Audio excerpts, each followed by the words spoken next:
when we talk about smart grids, there are varying definitions of what a smart grid should be.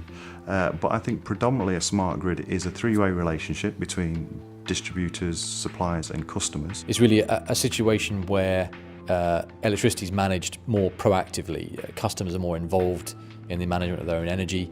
There's much more interaction between its generation and supply and its use by the individual homeowner. Smart grid is bringing together new technologies, new commercial offerings, way of doing business, and kind of bringing it all together and giving customers a better service where they can actually benefit and save money and take a bit more control over their energy. As a country, we've committed to decarbonising our economy and decarbonising heating and transport.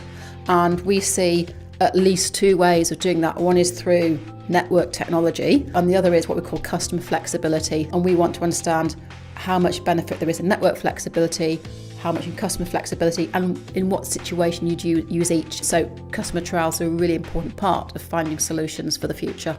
The customer trials cover a very wide range of customers, from large numbers of small domestic customers through to small and medium-sized businesses, large industrial and commercial customers, and also small generators. And the trials are different depending which of those customer groups you're looking at.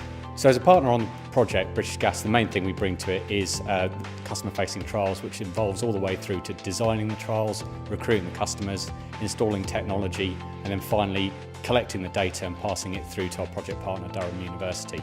The reason why we're doing it is really to understand customers' energy consumption today, what it might look in the future, and looking to what extent customers are actually flexible in their usage and how we can influence that.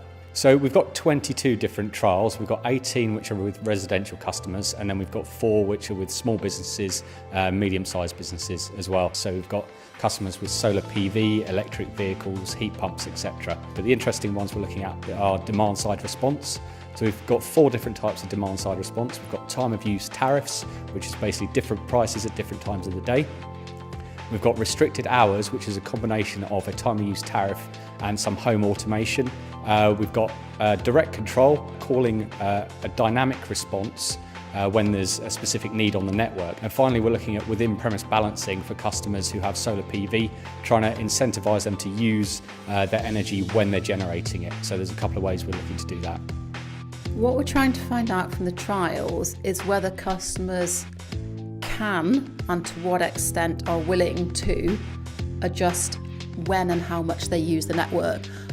When it comes to the large industrial and commercial customers, we're looking for demand that we can call at a time that we as a network operator need it. So perhaps short reductions in their demand or increase in generation onto the network for say 20 or 30 minutes that we could call at quite short notice. It might be the use of standby generation that they need just in case there is a power cut, which they can help us meet peak demand. Or it might be in the case of some customers that they could not use electricity for a period of half an hour or so, which would actually help us manage that peak load. We're doing trials in both areas. National Energy Action are the National Fuel Poverty Charity campaigning for affordable warmth across the United Kingdom. NEA's role in the programme itself, we actually teamed up with the Durham Energy Institute, Durham University, the social science team there, and we've been really the gatherers and hunters of the data. So in actually conducting the second phase, if you like, we used what's known as a thematic framework to conduct that analysis, and all that does is basically enable us to theorise and categorise what people are saying to us and put it into various kind of pots, if you like. So what we'd end up with by the end of analysing all of the interviews is a nice crisp kind of quotations around washing clothes, showering practices and cooking practices, and you could then cross-correlate those with the kind of demographic information to see whether there's any correlations between what people are telling us about their regimes within the home and what they actually do on a daily basis. Before we actually made contact with respondents, British Gas used their call centre located in Leeds to actually make calls to domestic consumers around the North East Yorkshire and Humber and recruit them onto the trials.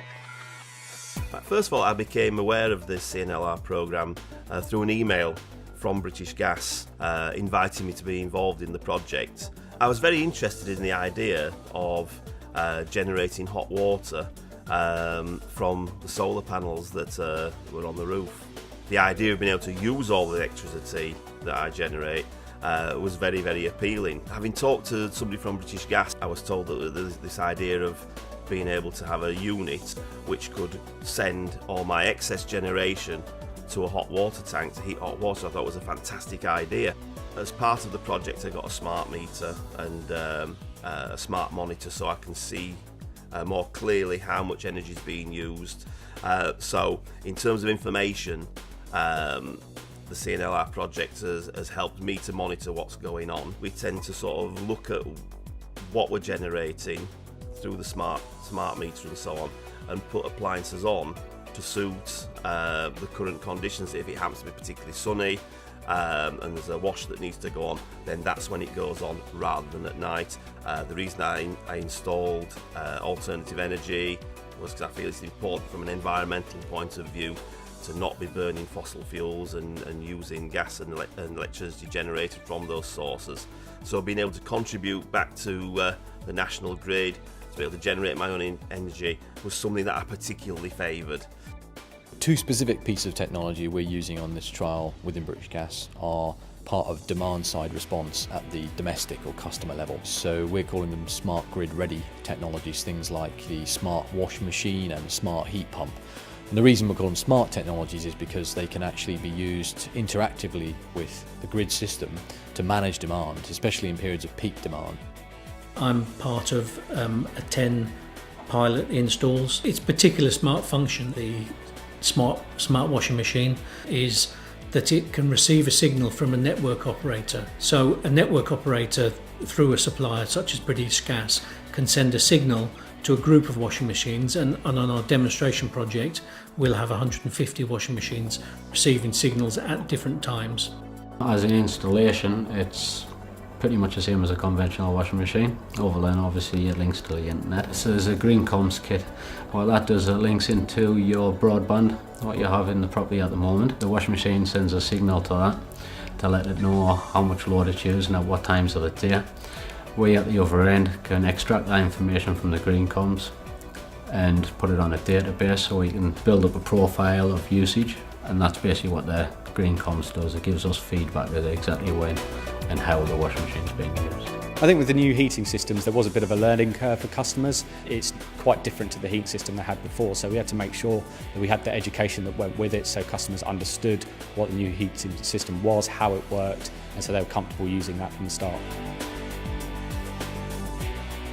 We've been looking at energy efficient systems for a couple of years. I contacted British Gas to ask them what sort of things that they did and how it worked, and they said about the nano system. They said that would meet my requirements. It's an air-to-air source heat pump being monitored by Durham University. They're taking all the information via the internet, so we don't physically have to do anything. They just source all the information from that.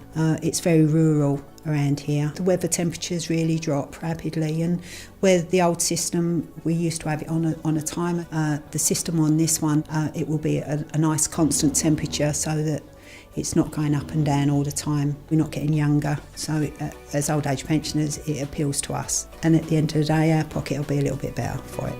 Predominantly all the customers on the trials have smart meters or some kind of metering that allows us to take a whole house view of their load and generation.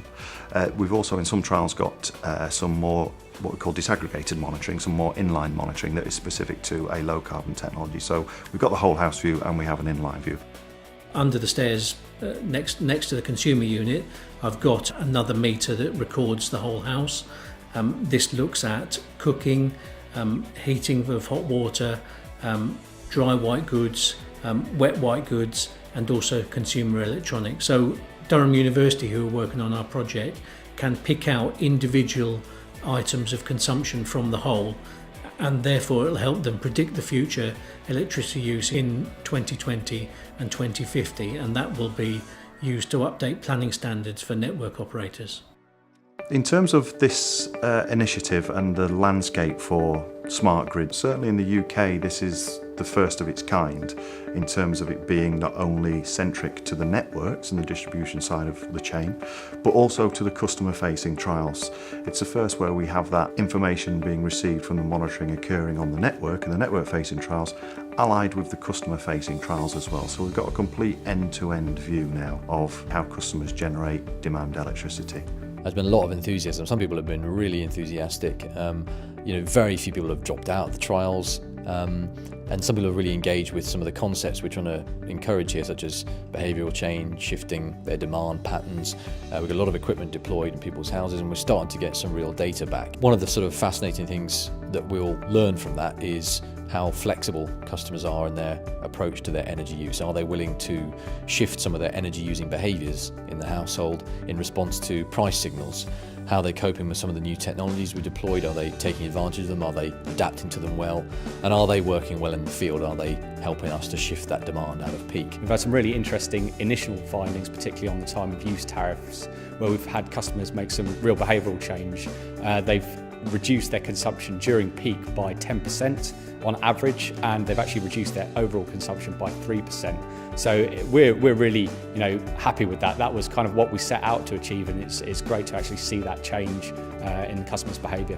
If we come to the industrial and commercial and the distributed generators, we then have there a small number of customers, but we're actually doing a lot of work to actually explore the detailed commercial arrangements, what would enable them to take this up more, what the barriers are to this becoming more widespread in the current arrangements. So you have a very diverse range of outputs. In some cases it's quantitative data sets, in other cases it's reports on barriers and things that would also encourage uptake. So the data and the learnings ultimately coming out of this, not only necessarily in the statistical data, but also the customer behavioural trials and lessons learnt in rolling out a project of this scale, will be of use to all DNOs throughout the country, Ofgem, the likes of DEC, so that we fully disseminate all our learnings and with the hope and ultimate objective of deferring the need for network reinforcement, accelerating the uptake of low carbon technologies to try to decarbonise the networks going forward.